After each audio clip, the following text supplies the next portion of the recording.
राधा वल्लभ श्री हरिवंश। राधा वल्लभ श्री हरिवंश। वृंदावनेश्वरी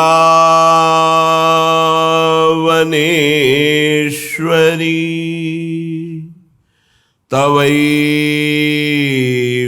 पदारविन्दम्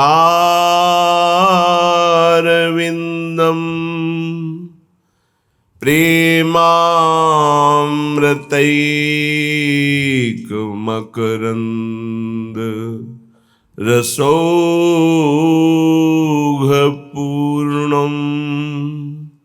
हृद्यर्पितं मधुपतेः स्मरतापमुग्रम् निर्वापयत्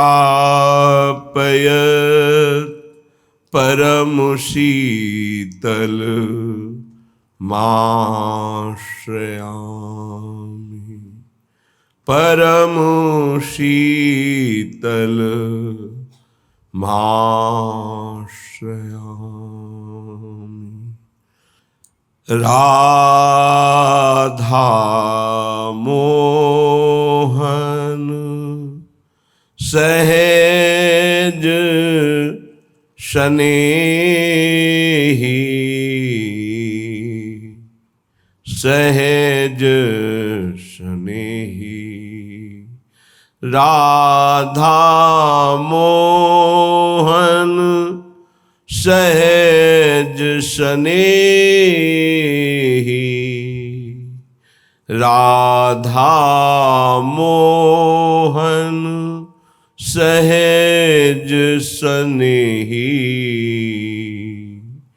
सहज रूप गुण सहज लाडिले। एक प्राण द्वे देही। सहज रूप गुण सहज लाडिले।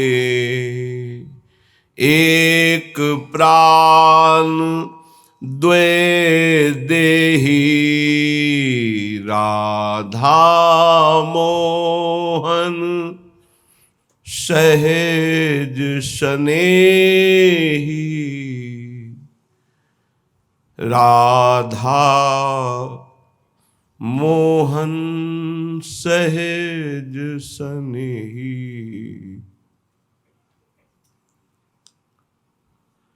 सहज माधुरी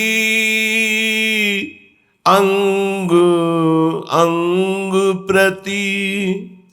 सहज रची बन गेहि। व्यास सहज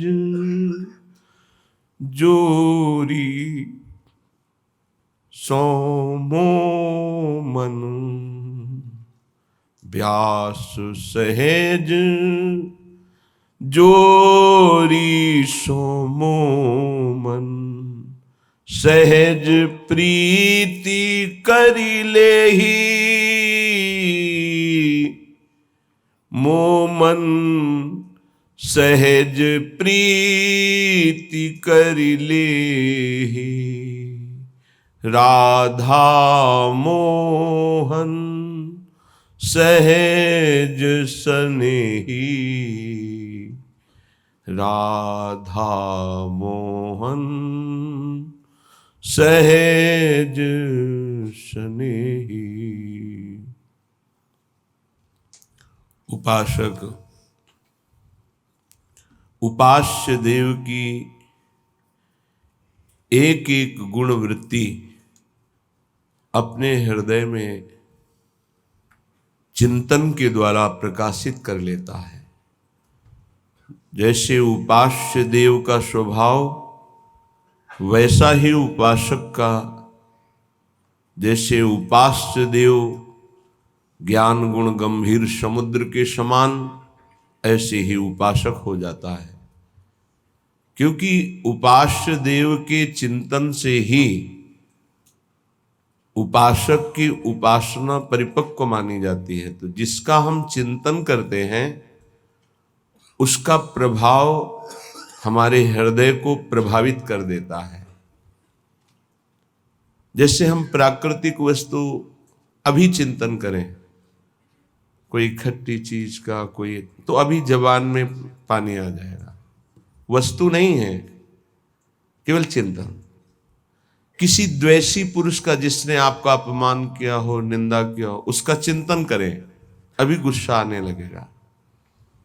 अभी काम भाव का चिंतन करें, अभी काम भाव आ जाएगा। जब हम जिसका चिंतन करते हैं उसका प्रभाव हमारे हृदय में पड़ता है। यदि हमारा संसार का चिंतन होता रहा तो संसार विषम है, संसार दुखालय है, संसार द्वंद्वमय है। तो उपासक द्वंद्वों में फंस जाएगा, विषमता में फंस जाएगा, दुख में फंस जाएगा। प्रभु द्वंद्वातीत है, प्रभु सुख राशि हैं, आनंद राशि हैं, सहज कृपालु हैं, समस्त सद्गुणों के भंडार हैं।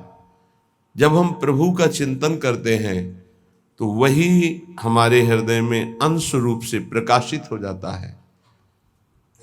तो प्रायः सबके मुख से निकलने लगता है, ये तो मनुष्य रूप में साक्षात भगवान है, ये तो भगवान है। क्यों? क्योंकि भगवान का चिंतन करते करते समस्त भागवतिक गुण आ गए। और जब संसार का चिंतन केवल होता है, स्वसुख वांछा होती है, तो ऐसा नीच स्वभाव हो जाता है कि सबके मुख से निकलने, ये तो राक्षस है मनुष्य रूप में।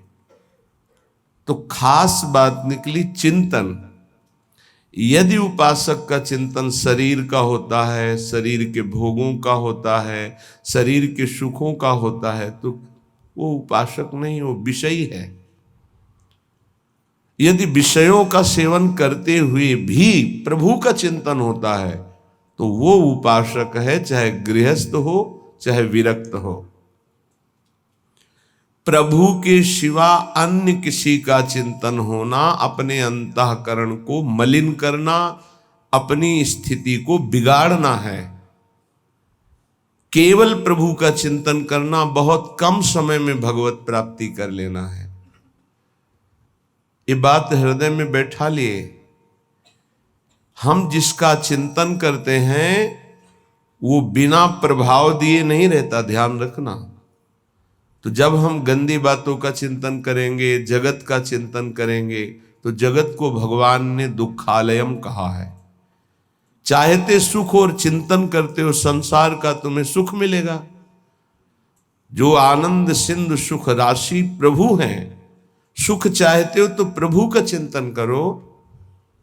जब दुख नहीं चाहते हो तो सुख सिंधु प्रभु का चिंतन क्यों नहीं करते? चाहते हो सुख और चिंतन करते हो संसार का, चाहते हो सुख और करते हो पाप, जिसका परिणाम है दुख। पाप का तात्पर्य होता है शास्त्र विरुद्ध आचरण, वही पाप कहलाते हैं, वही अपराध कहलाता है। इसलिए हर उपासक को हर क्षण अपने आराध्य देव के चिंतन को संजोना चाहिए, संवारना चाहिए, छुपाना चाहिए, बचाना चाहिए, पचाना चाहिए।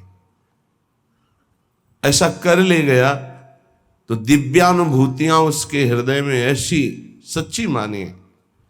आपको जो सुख प्रभु के चिंतन में मिलेगा वो ब्रह्मा के पद में भी नहीं है। ये केवल कथा नहीं है कि प्रवचन किया जा रहा है, केवल आप चित्त जोड़िए थोड़ा प्रियालाल से, किशोरी जी के चरणों में चित्त को जोड़िए, राधा नाम से चित्त जोड़िए। जपना और चित्त जोड़ना थोड़ा अलग अलग है।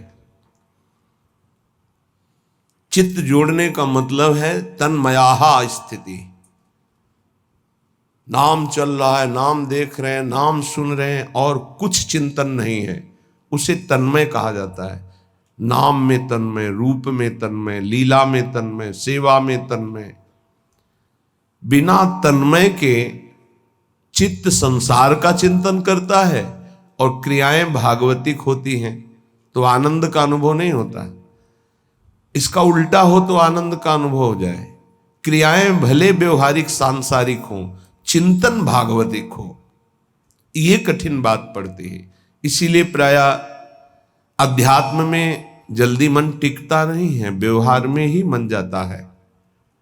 क्रियाएं भागवतिक, आरती, पूजा, माला, चिंतन भोगों का, जगत का, देह संबंधियों का, खूब अंदर देखिए इस बात को, तो आनंद का अनुभव नहीं हो रहा जिसे भगवदानंद कहते हैं।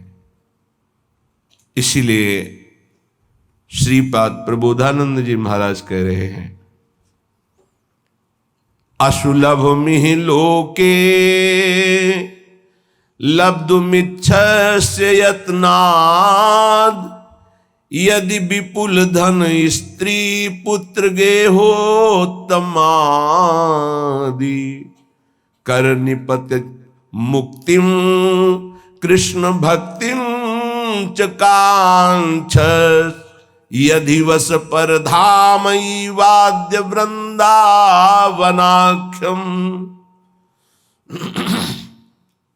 तुम्हें बहुत संपत्ति की चाह है,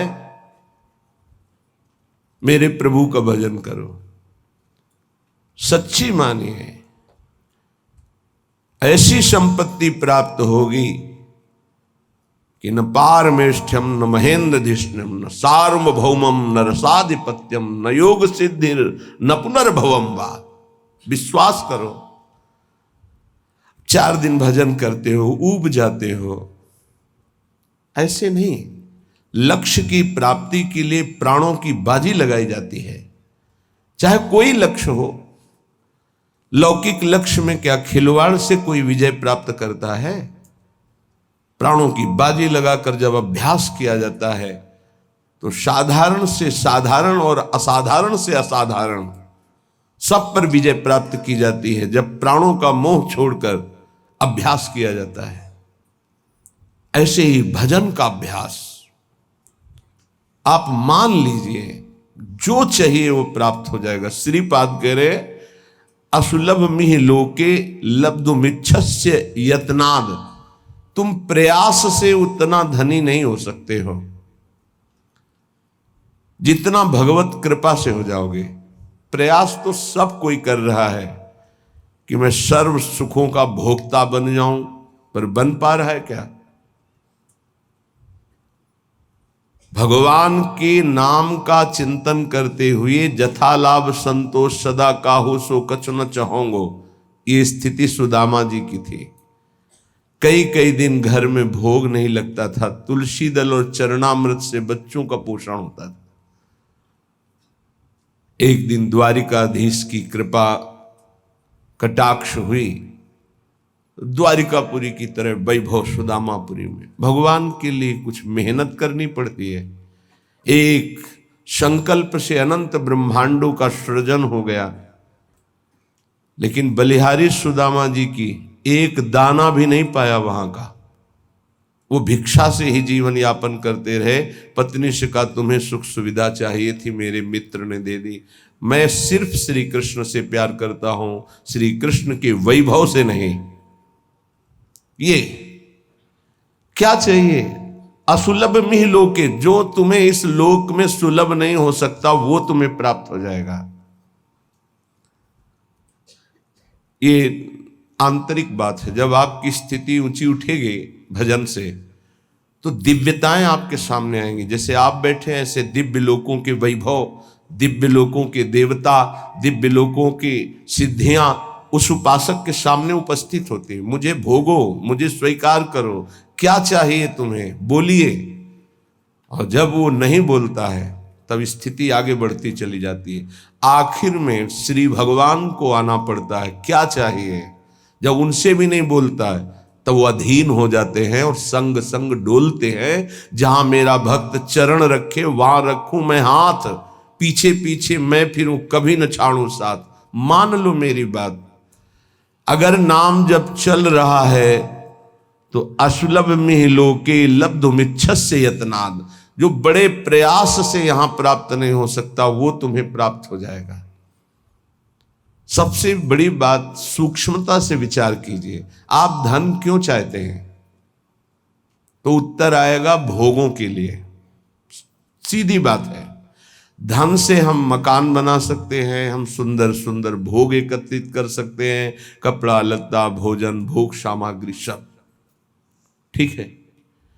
इन भोगों में सुख है, ये अज्ञान से आपने मान रखा है। नहीं तो ऐसे हैं जितना आप धन चाहते हो, जो भोग चाहते हो, ये सब उनके पास है लेकिन असंतुष्ट हैं। आपकी पहुंच नहीं है इसलिए वो आपसे थोड़ी बताएंगे। अपने लोगों को पता है, जिन पदों की आप आकांक्षा करते हैं, जिन भोगों की आकांक्षा करते हैं, जिस वैभव की आकांक्षा करते हैं, वो वैभव है, वो पद है, वो भोग है, पर एकांत में रोते हुए नजर आए हैं। रोते हुए। मान लीजिए बिना श्री भगवान के भजन के तुम्हें कहीं विश्राम नहीं मिल सकता। अगर संपत्ति ही चाहिए तो 5 वर्ष के बालक ध्रुव ने, जब सुरुचि ने झिड़क दिया कि अगर महाराज की सिंहासन पर बैठे हुए गोद में बैठना है तो जा नारायण का भजन कर और ये शरीर छोड़ और मेरे गर्भ से पैदा हो, तब तो सिंहासन का अधिकारी होगा, सुनीति के गर्भ से नहीं। माता सुनीति ने उसी बात को पुष्ट किया, बेटा तू विमाता को कटुवचन बोलने वाली मत मान, वो मां है, ठीक कहती है। महाराज तो मुझे दासी भी स्वीकार करना अब नहीं चाहते, तू परम कृपालु भगवान नारायण का भजन कर, हरि का, और उन्हीं से अपनी चाह की पूर्ति कर। चाह थी मुझे परम पद मिले, परम पद अटल पदवी ऐसी मिली, सप्त ऋषि उसकी परिक्रमा करते हैं। ध्रुव जी की सप्त ऋषि परिक्रमा करते हैं, ऐसी पदवी प्राप्त हुई। क्या चाहिए? अपना कितना प्रयास कर लेंगे आप? हम ये नहीं कहते कायर बन करके बैठ जाओ, आप अपने कर्तव्य का पालन करें, पर नाम जप करते हुए जो चाहिए विश्वास कीजिए।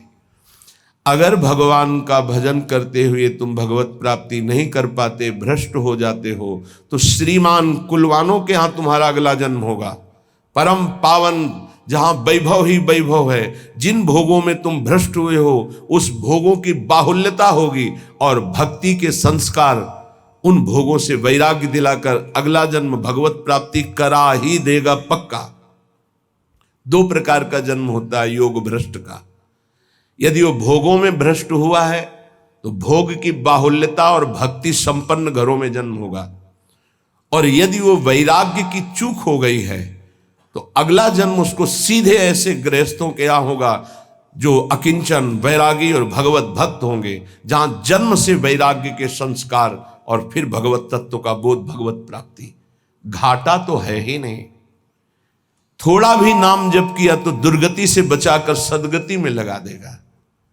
जो चाहिए वो प्राप्त, विश्वास कीजिए। पर किसान भी खेती बोता है तो इंतजार करता है, सुरक्षा करता है, सींचता है, निकालता है, तब वो जाकर के कहीं फसल प्राप्त करता है। ऐसा नहीं कि दूसरे तीसरे दिन उसे फसल मिल जाती है। आज आप नाम जपना शुरू, सोचते हैं एकदम चमत्कार हो जाए, जो कहा जा रहा है एकदम संपत्ति आ जाए, एकदम सारे दुख मिट जाए। ऐसा नहीं होता, ऐसा नहीं होता। कोई कार्य एकदम ऐसे नहीं होता, उसकी भूमिका बनती है। पहले अनर्थों की निवृत्ति होती है, जिसको पाप कहते हैं। पाप प्रवृत्ति का नाश होता है, पहले पाप नाश, फिर पाप प्रवृत्ति का नाश, फिर भागवतिक भावों का उदय, फिर जो चाहोगे वो प्राप्त हो जाएगा। विपुल धन स्त्री पुत्र गे हो तमादि, उत्तम स्त्री उत्तम पुत्र उत्तम धन जो चाहिए मिल जाएगा। भगवान ने कहा है आर्त, अर्थार्थी, जिज्ञासु, ज्ञानी 4 प्रकार के भगत होते हैं। एक संकट निवृत्ति के लिए, एक धन प्राप्ति के लिए। धन भी चाहिए तो श्री हरि का भजन करो और अपने कर्तव्य का पालन करो, और जैसे तुम्हें वो रख रहे हैं वैसे राजी रहो। आगे चलकर जब इस फसल की अन्न राशि एकत्रित होगी, अर्थात तुम्हारे इस भजन का फल आएगा, तो निहाल हो जाओगे, इसी जन्म में निहाल हो जाओगे। मान लीजिए, प्रार्थना है, मान लीजिए, ये मनमानी आचरण बंद करके भगवान के आश्रित होकर नाम जप कीजिए। ये तुम्हारे गंदे आचरण, गंदा भोजन, गंदे विचार, ये तुम्हारा नाश कर देंगे। जो तुम्हें लगता है अरे कुछ नहीं है, जब विपत्ति और संकट और पापों का फल आता है तब समझ में आता है कि हमने क्या गलती की है। इसलिए कर निपतित मुक्तिम कृष्ण भक्तिम, बहुत सुंदर बात है। यदि तुम्हें विपुल धन चाहिए, सुंदर स्त्री चाहिए, पुत्र चाहिए, वैभव चाहिए, उत्तम घर चाहिए, सच्ची मानिए, बार बार सच्ची इसलिए कह रहे कि आप विश्वास कर लीजिए, विश्वास कर लीजिए। बिना किसी प्रयास के अनायास ही अनंत ब्रह्मांडों का सृजन भगवान ने किया है। ये तुम्हारे लिए कुछ बड़ी बात नहीं है, तो क्यों नहीं कर देते भगवान? इसलिए नहीं कर देते कि तुम अपने अहम को पुष्ट किए हो, तो अहंकारी को अपने कर्म का भोग भोगना होता है, ये सिद्धांत है। अहंकार विमूढ़ात्मा कर्ता हमिति मन्यते, तो भोगता उसको बनना पड़ेगा। अवश्यमेव भोक्तव्यम कृतम कर्म शुभाशुभम। और अगर अहंकार भगवान के चरणों में समर्पित कर दो तो जीवन का वो प्रकाश, वो आनंद, वो वैभव कैसे तुम्हें बताएं? किस बात की कमी है? हमारा चिंतन प्रभु में नहीं जुड़ा, बस इसी बात की कमी है। अगर हमारा चिंतन जुड़ जाए तो श्रीपाद प्रबोधानंद जी कह रहे हैं, असुलभ मिह लोके, जो इस लोक में तुम्हें लुब्ध मिच्छस्य यत्नाद, यत्न करने पर भी नहीं प्राप्त हो सकता, वो विपुल धन, स्त्री पुत्र गेहोत्तम आदि, उत्तम गेह, उत्तम स्त्री, उत्तम पुत्र, उत्तम संपत्ति, ये तुम्हें प्राप्त हो जाएगी। बोले नहीं, ये तो मुझे नहीं चाहिए। तो बोले कर निपतित मुक्तिम, तुम्हारे हाथ में मोक्ष पदवी, भजन करो। बोले ये भी नहीं चाहिए। तो बोले कृष्ण भक्तिं च, श्री कृष्ण की प्रेम लक्षणा भक्ति प्राप्त हो जाएगी। परम धाम वाद्य वृंदावनाख्यम, यदि वृंदावन धाम का आश्रय लेकर भजन शुरू कर दिया, सब कुछ प्राप्त हो जाएगा। वृंदाटवी सहज वीत समस्त दोषा, दोषा करानपि गुणा करताम नयंती। पोषाय में सकल धर्म बहिष्कृतस्य, शोषाय दुस्तर महागचयस्य भूयात्। चाहे जितना बड़ा पापी, नीच आचरण करने वाला दोषी पुरुष हो, वृंदाटवी सहज वीत समस्त दोषा, दोषा करानपि गुणा करताम नयंती। जिसमें एक भी गुण नहीं है, केवल पापाचरण है, ऐसा पुरुष भी यदि धाम का आश्रय ले ले और नाम जब शुरू कर दे, तो कह रहे हैं सर्व दोषों का नाश करके सर्व गुणवान बना देता है। महर्षि ब्रह्म ऋषियों के पदवी में पहुंच गए, केवल नाम जप करके, भगवान का आश्रय लेकर के। पोषाय में सकल धर्म बहिष्कृतस्य, मेरे में एक भी धर्म नहीं, मैं सर्व धर्मों से बहिष्कृत हूं, पर मेरा महान पालन किया वृंदावन ने, और मेरे दुस्तर पापों का नाश करके सर्व गुणवान बना दिया। श्रीपाद प्रबोधानंद जी कहते हैं। देखो, सिद्धांत को समझ लोगे तो बहुत सुखी हो जाओगे। एक भृंगी नाम का कीड़ा दूसरी जाति के कीड़े को लाकर मिट्टी के घरौंदे में पैक करता है, फिर उसे ऐसे डंक मारता है, और भन, डंक इसलिए मारता है, उसको आकर्षित करता है अपनी तरफ। वो भयवश उसका चिंतन करता है, चिंतन करते करते वो तदाकार हो जाता है, और उस बिना शरीर छोड़े उसी शरीर से वो भृंगी जाति का कीड़ा बन जाता है। और जब हम प्रभु की शरण में होकर प्रभु का प्रेम से भजन करते हैं, तो हम भगवत स्वरूप नहीं हो जाते। ब्रह्मविद ब्रह्मयु भवति, वो भृंगी कीड़ा बन गया बिना शरीर छोड़े, ऐसे इसी शरीर में आप भगवान के स्वरूप हो जाएंगे, क्योंकि भगवान के स्वरूप आप हैं। अपने को भूल करके शरीर भाव को प्राप्त होकर आपकी दुर्गति हो रही है। इसलिए वृंदाटवी बहुभवीय सुपुण्य पुंजान नेत्रातिथिर्भवति यस्य महामहिम्नः। आहा, जिसके अनेकों जन्म के पुण्य प्रकाशित होते हुए वृंदावन में आ पाता है। श्री जी की कृपा, समस्त सुकृत फलीभूत हुए, आपको वृंदावन आने को मिला, वृंदावन में बैठकर सत्संग सुनने को मिला। वृंदाटवी बहुभवीय सुपुण्य पुंजान नेत्रातिथिर्भवति यस्य महामहिम्नः तस्येश्वरः सकल कर्म मृषा करोति ब्रह्मादयस्तमति भक्ति युतास्तुवन्ति।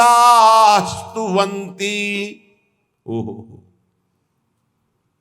जो वृंदावन आया, सत्संग सुना और जीवन का निश्चय बदल दिया। अब मेरे जीवन का निश्चय है, मैं नाम जप नहीं छोड़ूंगा।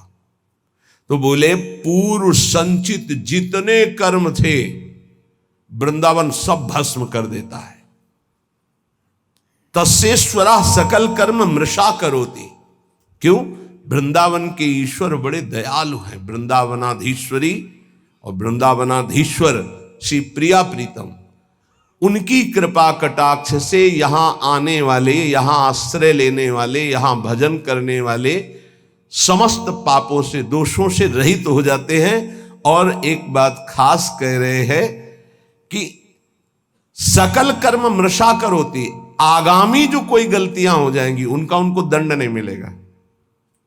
ये बड़ी बात है। यही बात हरिवंश महाप्रभु ने कहा अपने शरणागत श्री विठलदास जी को कि तिहारे आगिले पाछले अपराध हरिवंश खेवी।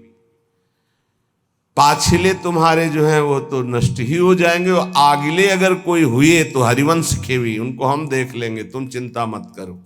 कैसा भरोसा इन महापुरुषों के वचनों से प्रकाशित होता है।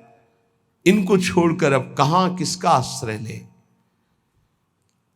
और खास बात कह रहे हैं, ये तो सब हो ही जाता है, उसमें ऐसे प्रेम का प्रादुर्भाव होता है। ब्रह्मादयस्तमति भक्ति युतास्तुवन्ति, ब्रह्मादि बड़े बड़े ईश्वर कोटि के महाभागवत उसकी वंदना करते हैं, जो वृंदावन प्रेम रस को प्राप्त हो जाता है। इसलिए वृंदावने सकल पावन पावनेस्मिन् सर्वोत्तमोत्तम चर स्थिर सत्व जाते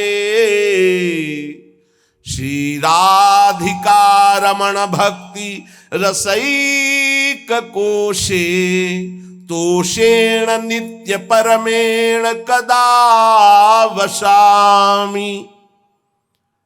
सकल पवित्रों को पवित्र करने वाला, जैसे भगवान शंकर, भगवान सनंदन सनातन आदि, श्री उद्धव जी आदि, ये बड़े बड़े महापुरुष जिस रज की याचना करते हैं, ये कौन है? ये जगत को पावन करने वाले।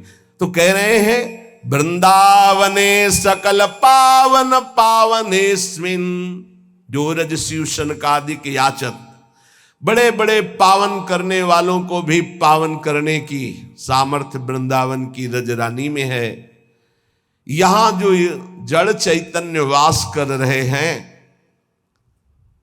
श्री राधिका रमण जी, राधा रमण जी महाराज, उस पर बहुत प्रसन्न होते हैं। मेरे घर में रह रहा है।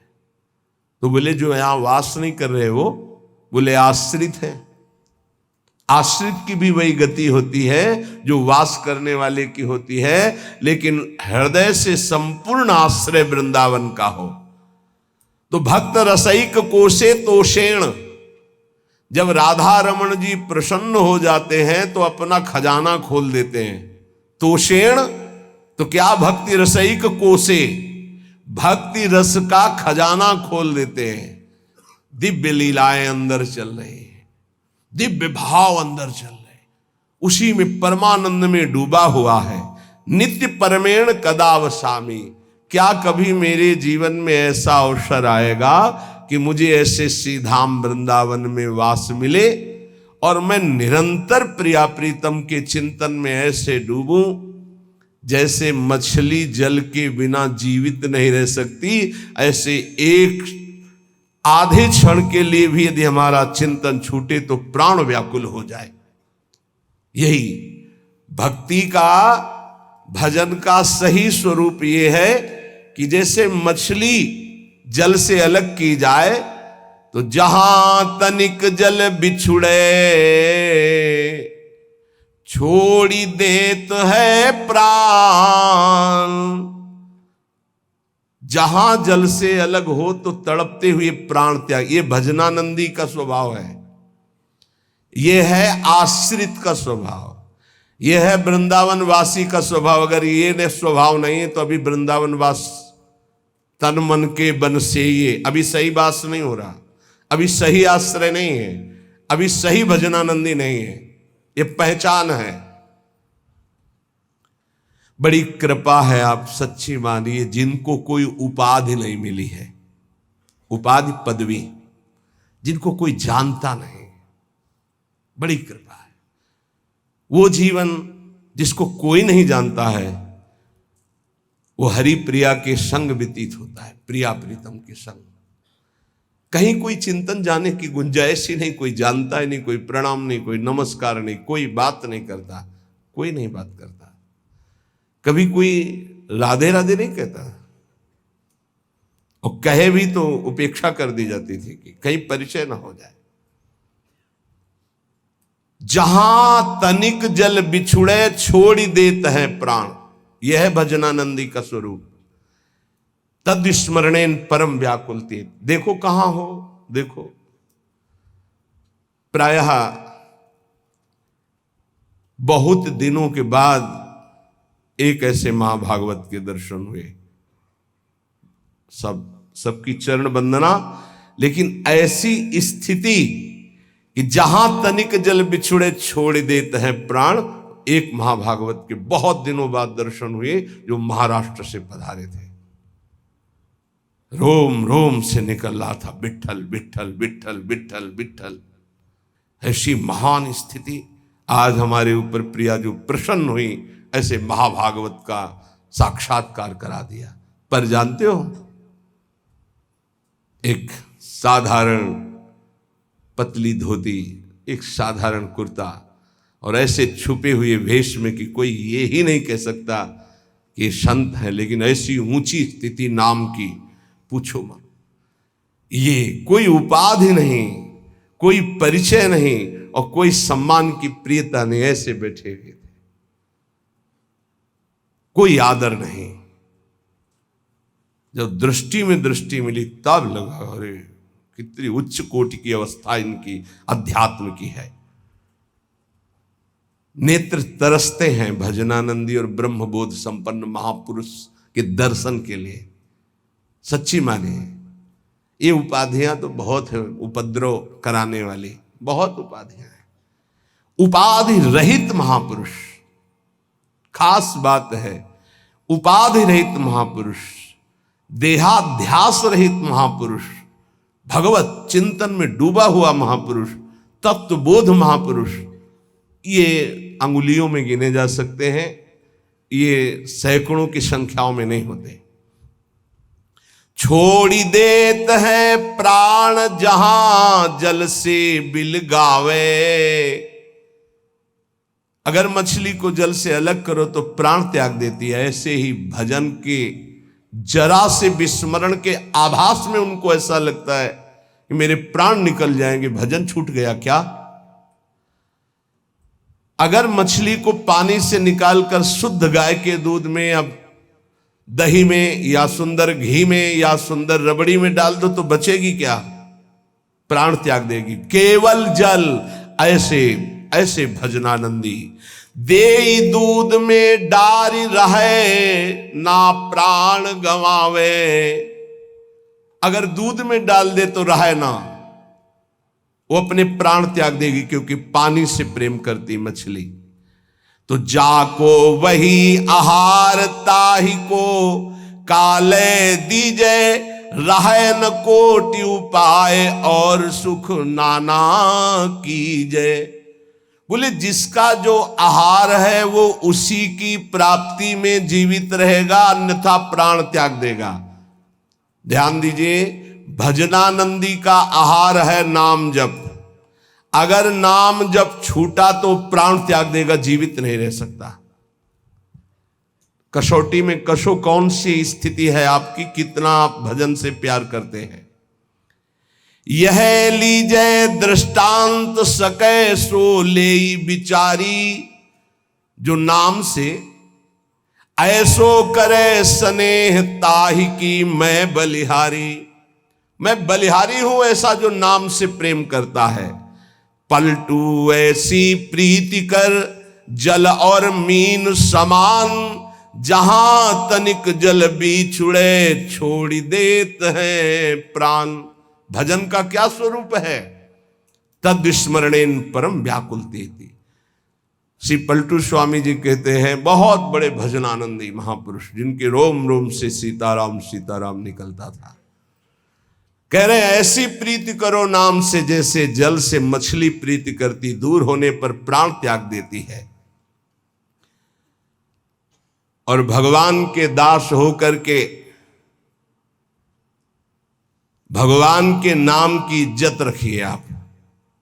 ये तिलक, ये कंठी, ये छाप धारण करके हरिदास कहा करके भगवान की अवहेलना मत कीजिए। इतने बड़े स्वामी के दासत्व का सौभाग्य मिला है। कुछ लोग शर्माते हैं तिलक लगाने में, कंठी बंद। अरे शर्माओ पराई माता बहनों की तरफ गंदी दृष्टि करने में, शर्माओ मदिरा पीने में, शर्माओ दूसरे का मांस खाने में, शर्माओ चोरी करने में, हिंसा करने में। भगवान के दासत्व के लिए तुम्हें शर्म लगती कि तिलक लगाएंगे लोग क्या कहेंगे, बुरा काम है। कंठी बांधेंगे लोग क्या कहेंगे, सत्संग सुनेंगे लोग क्या कहेंगे। सत्संग सुनते हैं। कल हमसे एक प्रश्न हुआ, इसलिए बात आई कि कुछ भाई लोगों को ये शर्म लगती है कि छुपा करके, नहीं तो लोग क्या कहेंगे। लोग यही तो कहेंगे ये बड़ा भगवान का भगत बनता है। हमारा संबंध कहां से जोड़ दिया, भगवान से जोड़ दिया। ये हमारी निंदा की बात है क्या? अगर गुरु मंत्र ले लिया है, तिलक कंठी धारण नहीं करते हो तो बहुत बड़ा अपराध करते हो। ये तुम्हें नरकगामी बनाने की स्थिति में पहुंचा देगा, मनमानी आचरण कराएगा और अपराध बन जाएंगे, दुर्गति में पहुंच जाओगे। ये दासत्व है जो हम कह रहे हैं, उसको प्रार्थना को मान लीजिए। ये साधारण नहीं कंठी तिलक, केवल कंठी तिलक धारण किए हो और जितनी आज्ञा है उतने माला कर रहे हो और चलते फिरते राधा राधा, तो जीवन में वो स्थिति आ जाएगी तुम्हारी, देखना, जिसमें आनंद ही आनंद होता है, चाहे जैसी परिस्थिति हो, हर परिस्थिति में आनंद। अरे कोई हमारे प्राण लेने की धमकी दे दे कि अगर कल से तिलक लगाओगे तो चौड़ी छाती करके 12 तिलक लगा के घूमना चाहिए, मार। देखते हैं तू जगत का विधाता है या विधान किसी और का है। अगर मरना है तो तू मारे या ना मारे, मरना ही है उसी क्षण।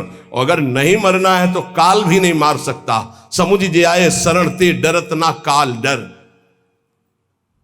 किसी के मजाक करने पर, विनोद करने पर तुम कंठी तिलक और माला छोड़ दो, लोग क्या कहेंगे। धिक्कार है तुम्हारी बुद्धि को जो भजन की तरफ चलने के लिए लज्जा करती है और पाप की तरफ चलने के लिए छाती चौड़ी कर देते हैं। पाप की तरफ लज्जा नहीं आएगी। अरे चौड़ी छाती करो भगवान के दासत्व के लिए। कैसे तुम हो? अकबर आगरे में आया करता था तो देखा जिधर दृष्टि डाले सब तिलक छापधारी राजा लोग बैठे। वो बादशाह था, दिल्ली में प्रधान पद पर बैठा हुआ। उस समय ऐसा था, छोटे छोटे राजा होते थे और उन सब का बादशाह स्वामी होता था, जैसे हर प्रदेश के मुख्यमंत्री और फिर राष्ट्रपति। तो देखा सब राजा तिलक लगा, मेरा फरमान सुना दिया जाए, जो कोई कल तिलक लगा के आएगा तो गरम लोहे से मस्तक दाग दिया जाएगा, मानो मृत्युदंड। अब सब थर्रा गए, बादशाह का फरमान वो तो लागू ही हो जाएगा। दूसरे दिन जितने और राजा थे सब कोई तिलक नहीं लगाए, कोई कंठी नहीं बांधे, मृत्यु का भय। हरिराम व्यास जी के शिष्य मधुकर शाह ने विचार किया कि गुरु प्रदत्त तिलक कंठी है, ये तो एक मुल्क का बादशाह है, अनंत ब्रह्मांडों के बादशाह का ये दासत्व परम सौभाग्य से मिलता है। आपको क्या पता, आपको ऐसा खिलवाड़ लगता है कंठी तिलक? ये खिलवाड़ नहीं है।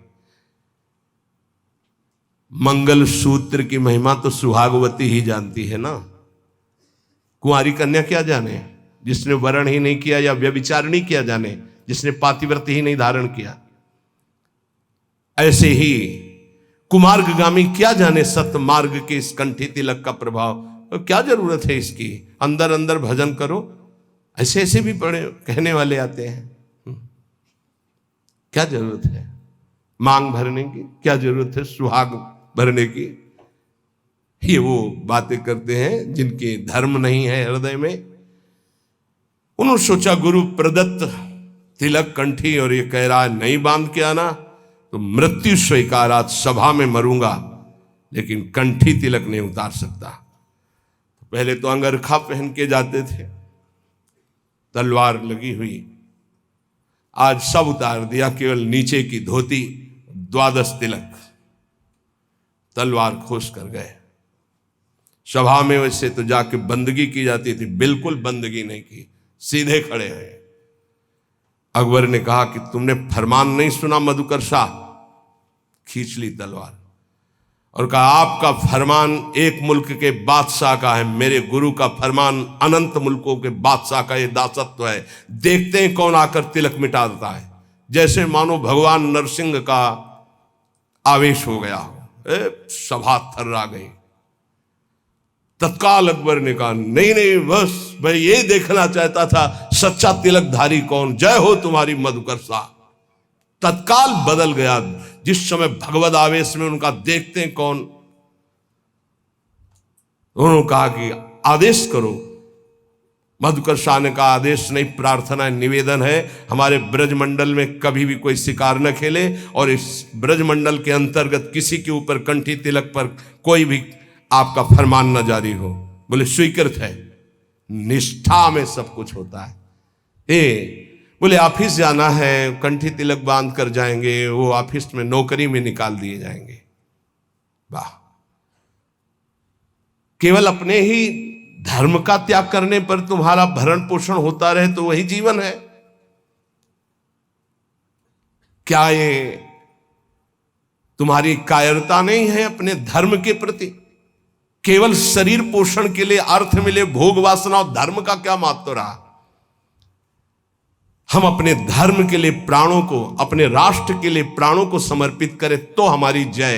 ये सूकर कूकर भी उदर पोषण करते हैं, ऐसे अर्थ कमाकर उदर पोषण कर रहे हो और न धर्म न राष्ट्र, तो मतलब क्या रह गया? हरि को दास कहाए के गुनाह करे ना कोई। ये ध्यान रखना चाहिए, भगवान के दासत्व की इज्जत रखो।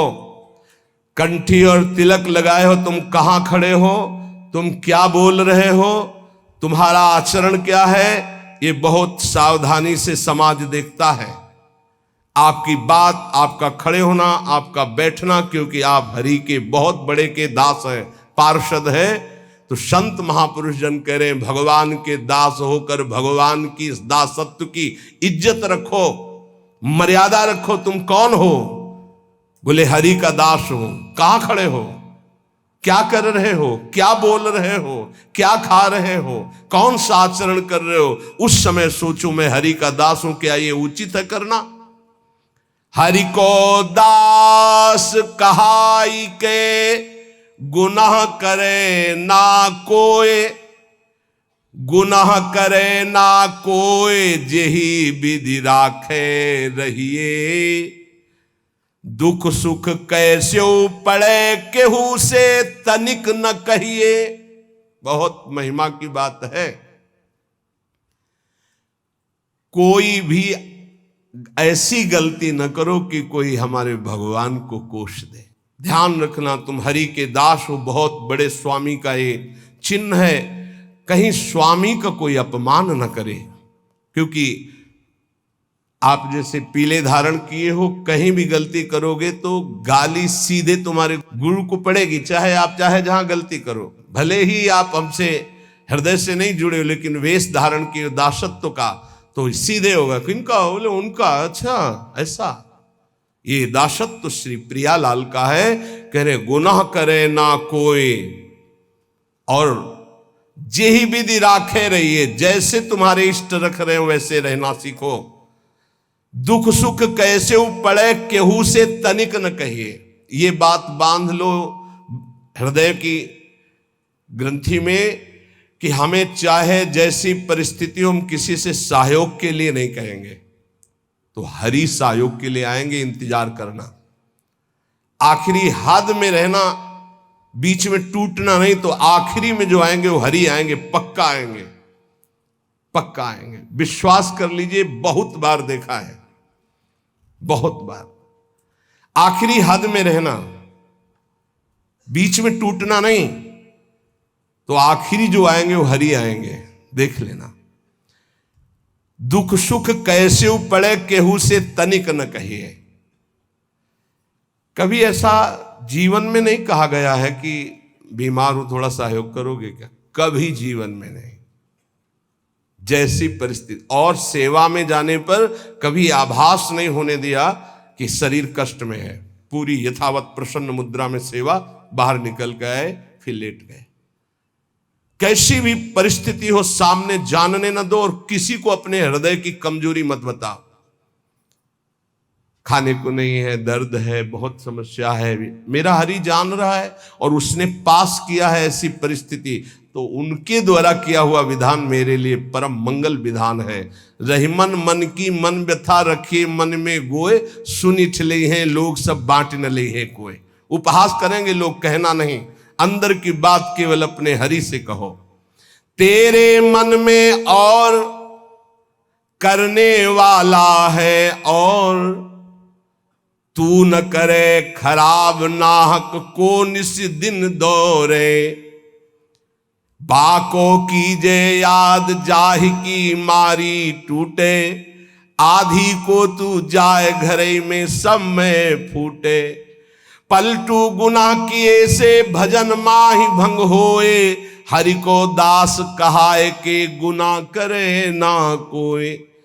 तेरे मन में और करने वाला है, और तू ना करे खराब नाहक को निस्दिन दौरे। ए भाई, तू हरि का दास है, तेरी सारी जिम्मेवारी हरि की है। तू नाहक में अपने आप चिंता लेकर परेशान हो रहा है। पक्की बात, पक्की बात। ये भी सैकड़ों बार अनुभव हुआ है कि हम व्यर्थ में चिंता करते हैं।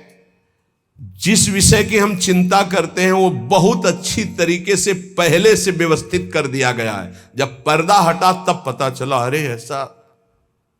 बहुत बहुत सुंदर व्यवस्था प्रभु की होती है। तू नाहक में, व्यर्थ में तू अपने चित्त को प्रभु के चिंतन से हटा करके परेशान हो रहा है। वाको की जय याद जाय की मारी टूटे। उस प्रभु का चिंतन कर जिसके प्रभाव से काल भी भयभीत होता है। तेरा कौन सा कार्य नहीं बन जाएगा। यदि तू आधी को संभालने के लिए चलेगा, भगवत चिंतन छोड़ देगा तो पूरा का पूरा नष्ट हो जाएगा, कुछ संभल नहीं पाएगा। और भगवत चिंतन पकड़े रहेगा तो सब संभल जाएगा। पलटूदास जी कह रहे कि हरि का होकर के कोई गुनाह मत कर देना, कोई गलती ऐसी मत कर देना जो दास कहाने में कलंक हो जाए। जैसे कहा मोर दासा करे तुच्छ नरन के आशा, तो कहो कहां रहा विश्वासा, मेरा विश्वास कहां रहा यदि साधारण संसारी पुरुषों का आश्रय रहा।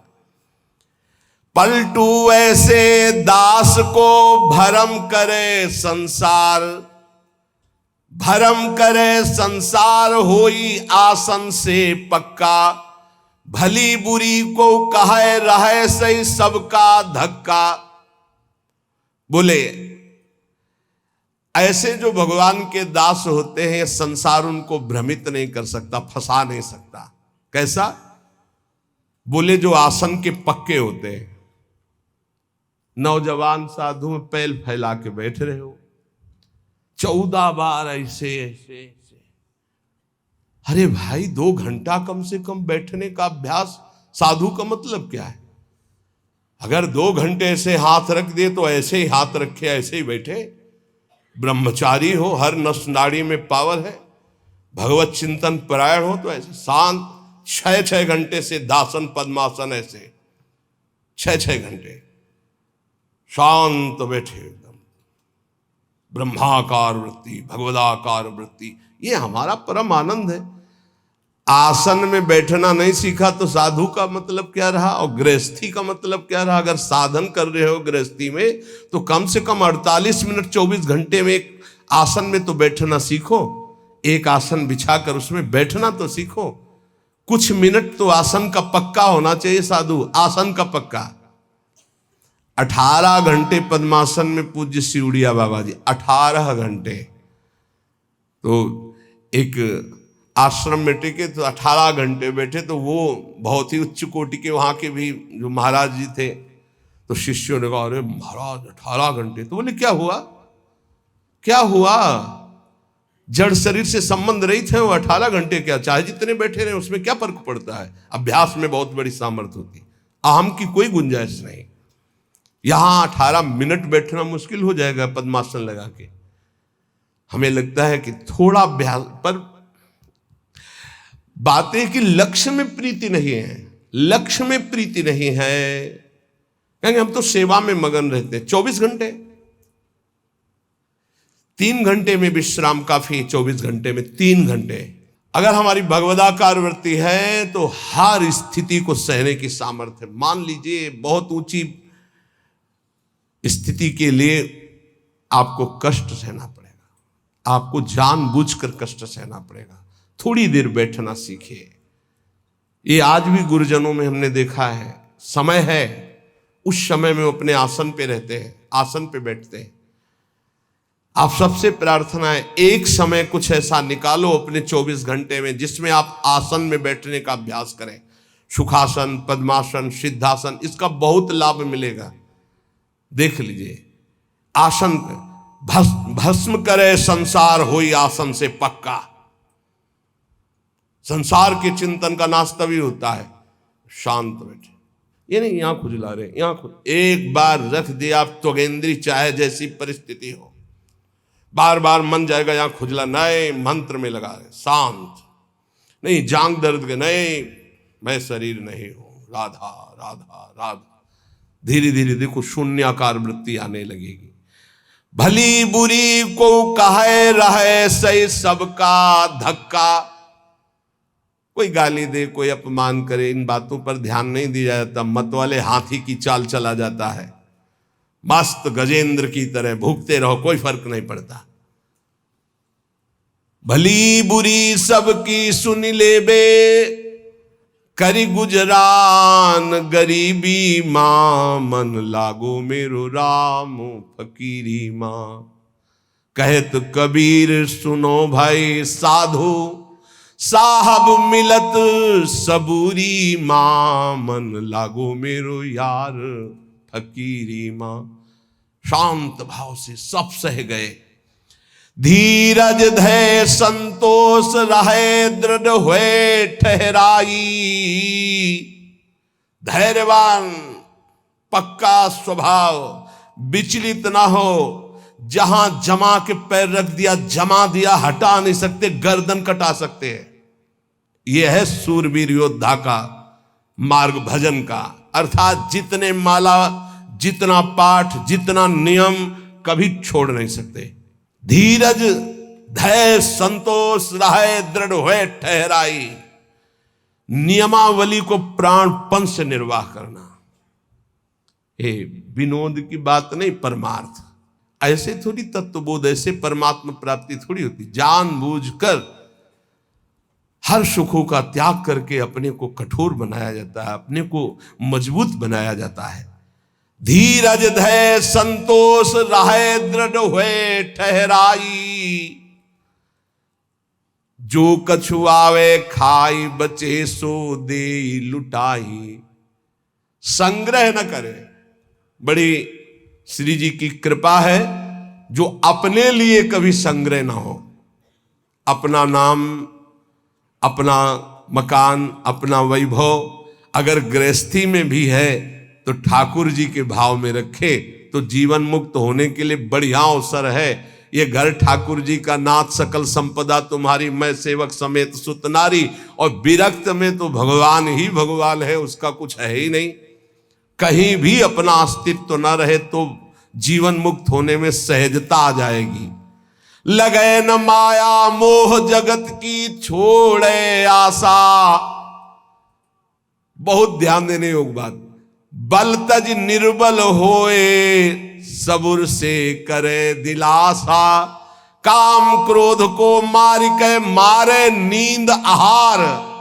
पलटू ऐसे दास को भरम न करे संसार। ये महापुरुषों के वचन, ये चिंतन करने योग्य है। कह रहे कि जो अपने लिए कोई उपाय नहीं करता, अपना कुछ नहीं रखता, सब प्रभु का, उसको कभी माया मोह परास्त नहीं कर सकता। जो किसी से कोई आशा नहीं रखता, अपना बल नहीं है, बल हरि का, गुरुदेव का, तो काम क्रोध को मार के मारे नींद आहार, इस पर जरूर चलना चाहिए।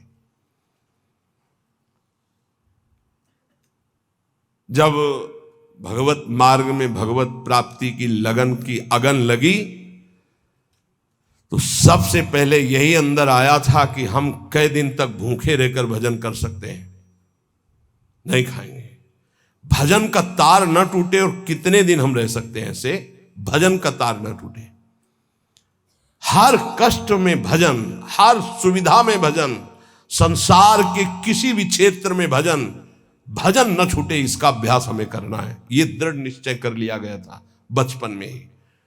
बीच बाजार में, एकांत में, गंगा के किनारे, शहर में, कहीं भी रहो, भजन तुम्हारा नहीं छूटना चाहिए। भूख से, प्यास से या छके होकर के, सब सुविधाओं में या असुविधाओं में भजन नहीं छूटना चाहिए। काम क्रोध को मार के मारे नींद आहार। यह है दिग्विजयी योद्धा भगवत भक्त। काम क्रोध को मार के मारे नींद आहार। नींद पर विजय प्राप्त और आहार पर विजय प्राप्त। ये ऐसे होता है, 20-20, 10-10 मिनट नींद को मारा जाता है। ऐसा नहीं कि बचपन से ही नींद पर विजय प्राप्त हो जाती है। बहुत कष्ट सहा जाता है। रात्रि में जहां गुरु आश्रम में थे 9 बजे सो जाते थे, 4 बजे उठने का नियम था वहां प्राय सब। गुरुदेव ने 2 बजे का नियम बनाया था। गुरुदेव 2 बजे उठते थे और सबके लिए छूट थी। 2 बजे उठते थे, 2 बजे उठा देते थे। प्रातः 2 बजे उठना और रात्रि के 9 बजे शयन करना, ऐसा नियमावली बनाई थी गुरुदेव भगवान ने। धीरे धीरे 9 से 9:10, 9:20, धीरे धीरे 10 तक पहुंचे। ऐसी लगन जब बढ़ती है, 3 घंटे विश्राम, 12, 1, 2, बस वही लीला यहां चल रही है। जो अभ्यास दृढ़ कर लिया जाता है वो अभ्यास दृढ़ हो जाता है। नींद अगर हमको परास्त करे तो साधक कैसा? हम अपना सत्संग भगवत प्राप्ति के लिए होता है, मनोरंजन के लिए नहीं होता। यहां वही बैठेगा जिसे भगवान की कृपा से भगवत प्राप्ति करवानी है, भगवान को वही बैठेगा। काम क्रोध को मार के मारे नींद आहार। अब उल्टा, जो मारे नींद आहार वो काम क्रोध को मार के, जो नींद और आहार को मार देगा वो काम विजयी हो जाएगा, वो क्रोध विजयी हो जाएगा। पक्का समझ लो, आहार से ही काम प्रकट होता, काम से ही क्रोध प्रकट होता। क्रोध और नींद दोनों गुरु भाई हैं, तमोगुण से प्रकट होते। निद्रा आलस्य प्रमादो तम तत्तामस मुदाहरतम।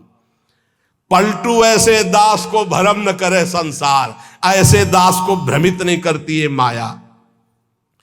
साहब के दास कहाए यारो, जगत की आस न रखिए। समर्थ स्वामी को जब पाया, जगत से दीन न भाखिए। थोड़ा सा तो सहयोग कर ही दो आप। नहीं, कभी भगवान का दास होकर किसी भी निमित्त उत्सव आदि के लिए भी नहीं। जब कल हमारे पास कि उत्सव जन्मदिन का आपके आ रहा है, ऐसे से ऐसी व्यवस्था, कुछ व्यवस्था नहीं। सत्संग करते हैं, जन्म दिवस है, हम अपने गुरुदेव का पूजन कर आएंगे, बस। बिल्कुल नहीं, कुछ नहीं होगा। यही भेंट है कि तुम हमारा सत्संग सुनो और भगवत प्राप्ति करो। चाहे गुरु पूर्णिमा हो, चाहे जन्मदिन, आज से सब बंद। कुछ नहीं, कोई किसी का पूजन नहीं, किसी का आना जाना नहीं। ऐसे रोज सत्संग सुनो, और जैसे एकांतिक होता है वैसे एकांतिक, और दर्शन जैसे रोड में होते होते। और जब कल हमको सुनने को मिला कि अभी 2-4 दिन में कभी शुरू है, अब हमें तारीख वारीख तो पता नहीं। कल शाम से हम चिंतित हो गए कि बेमतलब पूरा जीवन हम कभी इसके लिए नहीं बैठे, अब 4-5 घंटे इसके लिए हमें बैठना पड़ेगा कि भगत जी आ रहे हैं, हैप्पी बर्थडे कहेंगे। बिल्कुल नहीं, बंद, बिल्कुल बंद, कोई मतलब नहीं, इतना भी अंतर नहीं। जैसे रोज चल रहा है ऐसे सत्संग चलेगा। न यहां गुरु पूर्णिमा मनाई जाएगी, न यहां जन्मदिन मनाया जाएगा। यही गुरु पूर्णिमा जो तुम सुन रहे हो, भजन करो, हमारा सत्संग सुनो, हमारी बात मानो, मंत्र जपो, नाम जप करो, यही हमारी भेंट है। इस उदर पोषण के लिए हम जो भिक्षुक जन है, वो हमारी स्वामिनी जो चला रहे हैं, चलावे उनकी गरज हो तो, ना चलावे तो ना चलावे। हम इसके लिए बाबा जी बने नहीं बैठे कि पूजवा। किसी भी तरह का कोई भी किसी भी तरह से अर्थ प्राप्ति के लिए कोई उपाय नहीं रहेगा। और फिर जो श्री जी चलाएंगे, तो दूध पिलाएंगे तो दूध पिएंगे, रबड़ी खवाएंगे तो रबड़ी खवाएंगे, चना पवाएंगे तो चना, और ऐसे रखेंगे तो हवा खा के रहेंगे। ये सब नहीं। सबसे प्रार्थना है हमारी, अगर भावना को आप समझ पा रहे हो, आपको अगर हमारा जन्म उत्सव मनाना है, गुरु जन्म उत्सव या गुरु पूर्णिमा, तो हमारी बात माने और खूब भजन करें। तुम्हारा मंगल हो, स्वस्थ रहो, भगवत प्राप्ति करो, यही हमारी गुरु पूर्णिमा है, यही हमारा जन्मदिन है। इसके अलावा कुछ उत्सव नहीं मनेगा, यहां कोई उत्सव नहीं मनेगा। उत्सव है भावोत्सवेन भजताम रस काम धेनु तम राधिका चरण रेणु माहम स्मरामि। अर्थ के लिए कोई व्यवस्था यहां नहीं रहेगी। हमें श्री जी अगर जो देंगे उससे हमारा भरण पोषण होता है, संसार से नहीं। महारानी के आगे जो चढ़ जाता है उसी से हम भरण पोषण जो व्यवस्था होती ये नहीं करेंगे। इसलिए सब खुला बजा कह दिया कि अपने जो सेवा में है संत जन हो, जो सब भगत जन है, जान ले ये कुछ नहीं चलेगा। ना लाइन लगेगी, ना कोई निमंत्रण होगा किसी को, ना कोई यहाँ भीड़ लगेगी। जैसे हो रहा है ऐसे रोज नित्य होगा। बस आप अपनी बात को समझें, गुरु मंत्र को जपें, नाम को जपें, गुरु आज्ञा का पालन करें, यही महोत्सव है।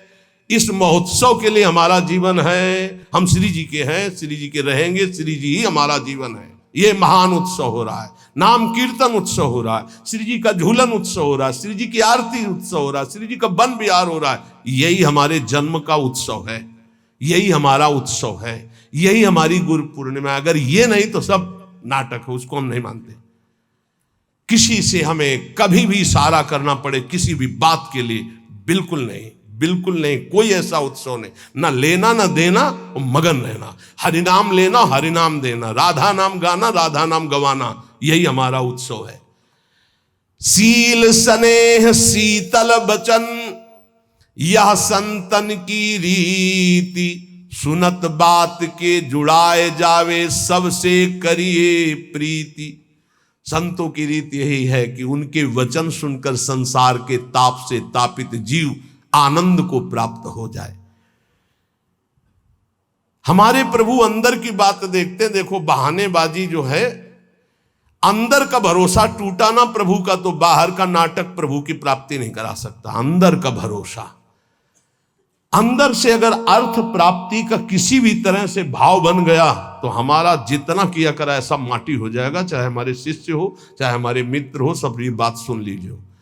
हमारी अंतिम अंदर की बात यही है, हम कामी हैं, क्रोधी हैं, माना हम भगवान के लायक उस कोटि के नहीं, लेकिन कम से कम जो हमारे भगवान का भरोसा है वो तो ना टूटे। प्रियाजू का भरोसा ना टूटे, चाहे विश्व में कोई भी हो। ये बात समझ लो, अगर भरोसा उनका बना रहा तो आप कुछ भी हो भगवत प्राप्ति हो जाएगी, और भरोसा प्रियाजू का टूट गया तो कुछ भी हो भगवत प्राप्ति नहीं होगी। बात भरोसे की है। यहां जो अभी कहा गया कि पलटू ऐसे दास को भ्रम न करे संसार, ऐसे दास को भ्रमित नहीं कर सकता। कैसे दास को? कि जैसे हमारे इष्ट रखें वैसे हम रहे, जो प्रभु हमें पवायों पार, जैसे प्रभु रखे।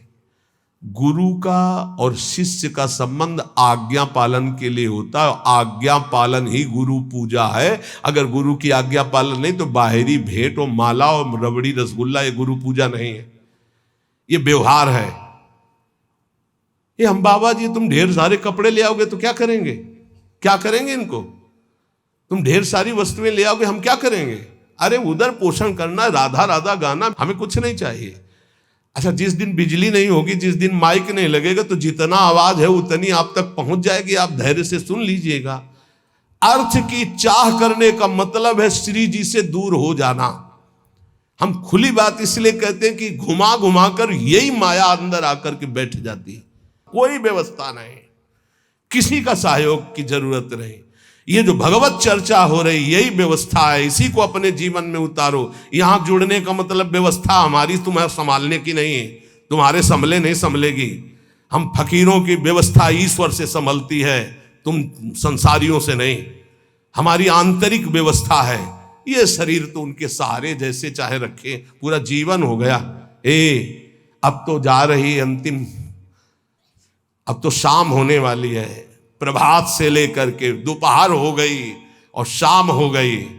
एकमात्र साहब का भरोसा, एकमात्र इष्ट का भरोसा, और सत्संग और नाम जप और एकांतिक, ये केवल आपके मंगल के लिए। जिस दिन इसका स्वार्थ आ गया ये भी बंद हो जाएगा। जिस दिन मुझे सुनाई पड़ा कि ये भी बिकने लगा उसी दिन बंद हो जाएगा। वैसे अभी भगवान की कृपा से जितने पार्षद वो पक्के हैं, कहीं हमको ऐसा दोष नहीं दिखाई दिया। सब बेचैं वेद धर्म दुइले ही, अगर वो ये जीवन में आ गया तो जीवन बिक गया, किसी काम का नहीं रहा। साहब के भरोसे से हमारा जीवन चलता है। आप जितना नाम जप करेंगे, आप जितने धर्म से चलेंगे, आप जितना भगवान की आराधना करेंगे, वही हमारी भेंट है, वही हमारी सेवा है, वही हमारा सबसे बड़ा उत्साह और उत्सव है। यहां इसीलिए न कभी प्रसाद बांटने की आज्ञा करते, न प्रसाद लेने की आज्ञा करते।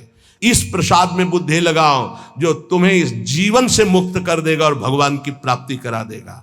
नाम प्रसाद, नाम की असीम महिमा का गान करते हुए गोस्वामी तुलसीदास जी कहते हैं कि नाम प्रसाद शंभु अविनाशी, साजु अमंगल मंगल राशि, सुख सनकादि सिद्ध मुनि जोगी, नाम प्रसाद ब्रह्म सुख भोगी।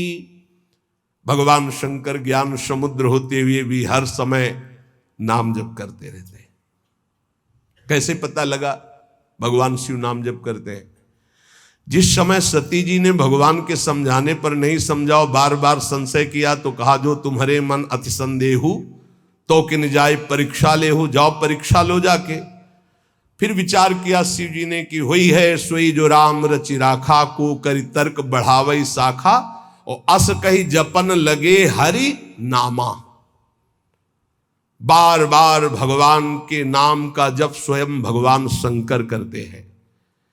कह रहे हैं कि भगवान शंकर निरंतर नाम प्रसाद में डूबे हुए हैं। यद्यपि वो अविनाशी ईश्वर हैं, भेष बड़ा मंगल धारण करते, मुंडों की माला, चिता की भस्म, सर्प का यज्ञोपवीत आदि आदि, पर सबका मंगल करने वाले परम करुणा स्वरूप भगवान शिव निरंतर नाम जप करते रहते और नाम के ही प्रसाद से काशी में जो मरता उसे मुक्ति प्रदान करते।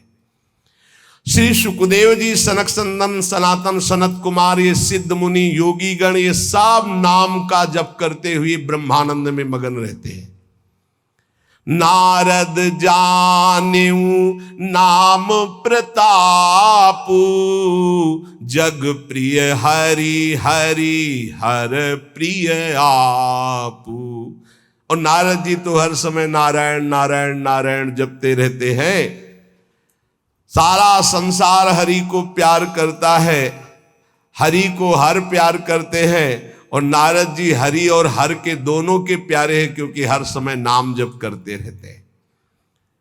नाम जपत प्रभु कीन प्रसादु, भगत शिरोमणि भे प्रहलादु। नारद जी कैसे नारद स्वरूप में आए? दासी पुत्र थे। एक ब्राह्मण के यहां इनकी मां दासता करती थी। वहां चतुर्मास में संत जन आए तो उन ब्राह्मण ने चातुर्मास करवाया, तो उनकी सेवा में इस बालक को रखा जो दासी पुत्र थे। अब संतों की सेवा में उनकी लंगोटी धो देना, उनके जूठे पात्र धोना, तो भगवान की कृपा से इनको इतना ज्ञान था कि संतों की जूठन पाने से बहुत जल्दी भगवान का प्रेम प्राप्त होता है। तो सब पात्र संतों के जब मार्जन करते तो धो के एक पात्र में डाल के उसको पी जाते। संतों के चरण दबाना, संतों की सेवा करना, संतों के पास बैठकर भगवत चरित्र सुनने से ज्ञान हुआ कि नाम निरंतर जपना चाहिए। कहीं भी चर्चा संत जन करेंगे तो नाम रूप लीला धाम की करेंगे। निरंतर नाम जपने का अभ्यास और संत सेवा 4 महीने के बाद जब संत जन जाने लगे तो भारी व्याकुलता हुई कि अब जिएंगे कैसे, बिछुरत एक प्राण हरि लेगी। थोड़े ही दिनों में मां पधार गई, सांप ने काट लिया। बालक ने विचार किया अब तो स्वच्छंद, मुझे कौन रोकेगा। घोर जंगल में एकांत में नाम जप करते हुए भगवान के ध्यान के लिए व्याकुल हो गए। सुंदर सरोवर देखा, स्नान किया, जल पिया, पीपल के वृक्ष के नीचे बैठकर ध्यान लगाया। साक्षात अनंत ऐश्वर्य माधुर्य संपन्न भगवान चतुर्भुज नारायण का दर्शन हुआ। अचानक वो रूप गायब हो गया। बड़े विकल हुए, रोने लगे। तब कहा अध कचरे योगी को मेरा साक्षात दर्शन नहीं होता। ये मैंने ध्यान में दर्शन इसलिए दिया कि तुम मेरा चिंतन करते हुए शरीर छोड़ो। अब अगला जन्म तुम्हारा महाभागवत के रूप में होगा। नाम जप और भगवान के ध्यान के प्रभाव से वो दासी पुत्र देवर्षि नारद बन गया। उन्हीं नारद जी ने प्रहलाद जी को कयाधु के गर्भ में थे, जिस समय देवराज इंद्र को पता चला हिरण्यकश्यप तपस्या में है, तो आक्रमण किया कि उसके पुत्रों को नष्ट कर दो, परिवार को नष्ट कर दो, क्योंकि ऐसे महाबली दैत्य का परिवार आगे चलकर देवताओं के लिए कंटक बनेगा। तो जो बड़े पुत्र थे वो तो भाग गए। महल में जब गए तो कयाधु जी मिली, गर्भवती थी। तो विचार किया कि स्त्री की हत्या करना निषेध, फिर गर्भवती, तो ये जब गर्भ प्रकट होगा तो इसको मार दूंगा, फिर इनको छोड़ दूंगा। बंदी बना के ले जा रहे थे। देवर्षि नारद जी रास्ते में मिले। देवराज इंद्र से कहा ऐसा अधर्म कैसे कर सकते हो? उनका इसके गर्भ में दैत्यराज हिरण्यकश्यप का वीर है, मैं उसका नाश करूंगा जब ये प्रकट होगा। बोले तुम्हारी क्या सामर्थ्य, काल भी नहीं नष्ट कर सकता। बोले क्यों? बोले इसके गर्भ में महाभागवत प्रहलाद जी वास कर रहे हैं। अपने आश्रम ले गए। वहां जाके जो भगवान नाम महिमा सुनाई, जो भगवान के चरित्र सुनाए कि गर्भस्थ शिशु को ज्ञान हो गया। जैसे गर्भस्थ शिशु अभिमन्यु को अर्जुन ने उपदेश किया, लक्ष्य किया गर्भस्थ शिशु का, तो चक्रव्यूह भेदन की प्रक्रिया सीख गए। आखिरी द्वार में मां सो गई थी, इसलिए नहीं भेद वो समझ पाए। मतलब गर्भस्थ शिशु पर बाह्य आचरण, बाह्य वार्ता, व्यवहार का बहुत बड़ा प्रभाव पड़ता है। नारद जी अपने आश्रम में प्रहलाद जी को नाम का उपदेश किया तो नाम जपत प्रभु कीनु प्रसादु, भगत शिरोमणि भे प्रहलादु। जहां उनके ऊपर कोई भी मार या विपत्ति ऐसे हरि हरि हरि हरि हरि कुछ नहीं बिगड़ पाया। मित्रजन प्रहलाद जी से कहते, क्या तुम जादू जानते हो कि इतना सब करने पर तुम्हें कोई कष्ट नहीं होता? तो उनका ये जादू हम आपको भी सिखा सकते हैं। हरि नाम, हरि हरि जिसके मुख से निकलता है कोई भी बाल बाका नहीं कर सकता। इसीलिए सनकादि परम ज्ञानी होते हुए हरिशरणम हरिशरणम ध्रुव संगलानि जप्यो हरिनाऊ पायो अचल अनुपम ठाऊ। नारद जी ने ही ध्रुव जी को उपदेश किया भगवान वासुदेव का मंत्र, नाम उच्चारण करके परम पदवी को प्राप्त किया। सुमिरी पवन सुत पावन नामू, अपने बस करी राखे रामू। हनुमान जी महाराज राम राम राम राम राम राम राम, हनुमान जी के अधीन है राम जी। जानकी जी ने आशीष भी दिया, राम रसायन तुम्हारे पाशा। अगर भगवान श्री राम का प्रेम रस प्राप्त करना है तो हनुमान जी की कृपा से ही प्राप्त होगा, क्योंकि जानकी जी का आशीष है राम रसायन तुम्हारे पासा। राम जी का प्रेम, राम जी की प्रेम भक्ति हनुमान जी की कृपा के बिना नहीं मिल सकती।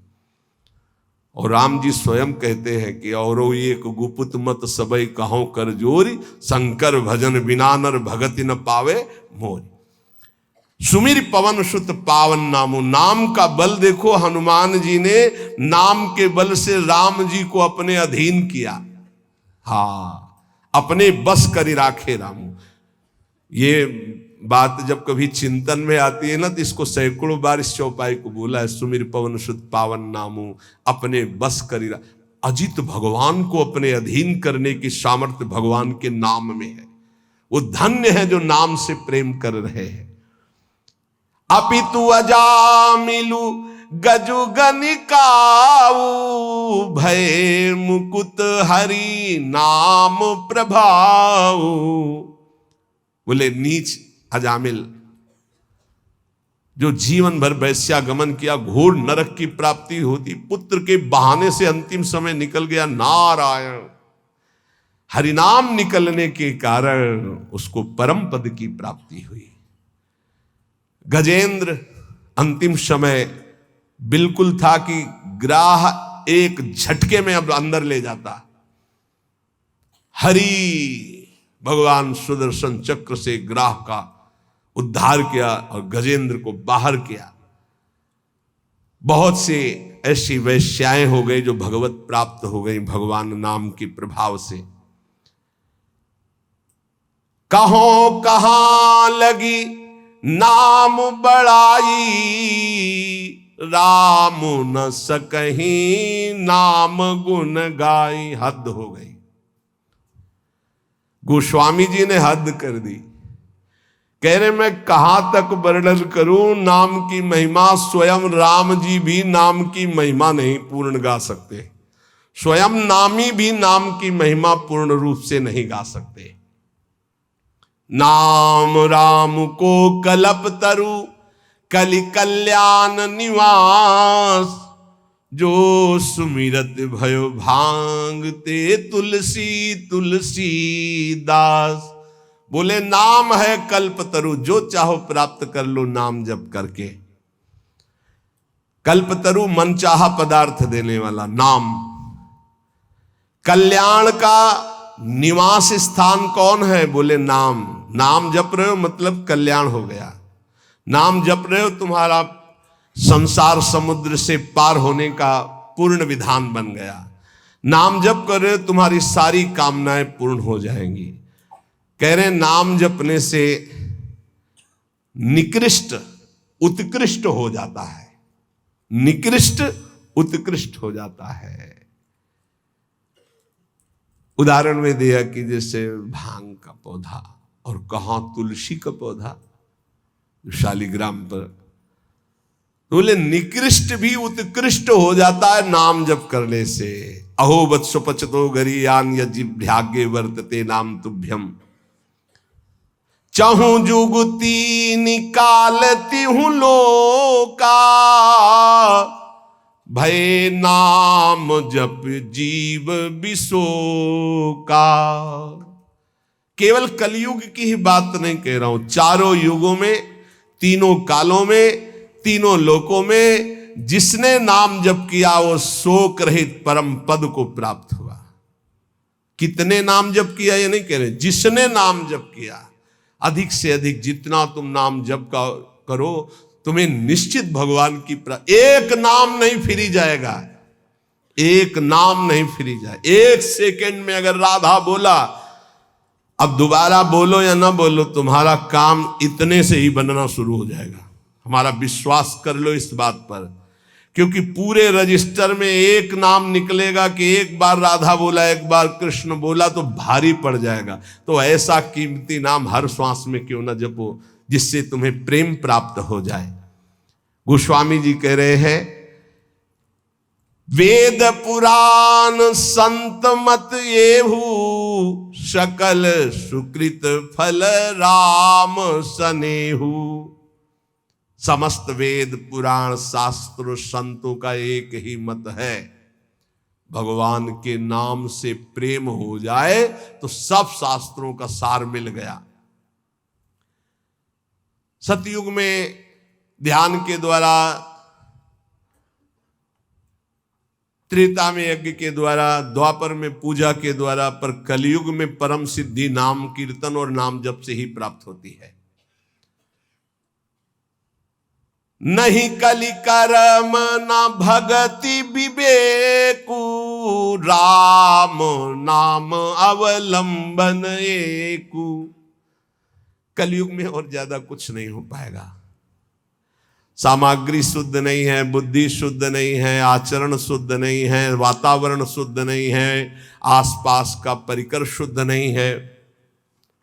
एक बात से परम सिद्धि मिल जाएगी, नाम जप से। दूसरा बहुत कठिन है, दूसरा आप कलिकाल में सिद्ध होना बहुत कठिन, विचार करके देख लीजिए। नहीं कलि कर्म न भगति विवेकु, राम नाम अवलंबन। एकमात्र भगवन नाम। अगर छल कपट काम क्रोध लोभ मोह मद मत्सर ये कलयुग के सब पार्षद हैं, इनको तुम काल नेमी समझो। ये भेष बदल कर हमको लूटते हैं। काल नेम का वध किसने किया? हनुमान जी महाराज ने, परम विवेक ज्ञान संपन्न। तो कह रहे काल नेम कल कपट निधानु, और नाम सुमत सुमरत हनुमानु। कलयुग के जितने दोष हैं, काम क्रोध लोभ मोह मद मत्सर छल कपट ईर्ष्या द्वेष, सबका नाश करने के लिए नाम ऐसी सुमति पैदा करेगा जैसे हनुमान जी एक ही चपेट में काल नेम को परम पद दे दिया। ऐसे कोई भी दोस्त तुम्हें परास्त नहीं कर पाएगा यदि नाम चल रहा है, पक्का समझ लो। इसलिए उपासक सदैव भगवान के आश्रित होकर नाम जप करें। नाम जप में सब सिद्धियां, सब पद, सब ज्ञान, सब वैराग्य, सब प्रेम विराजमान है।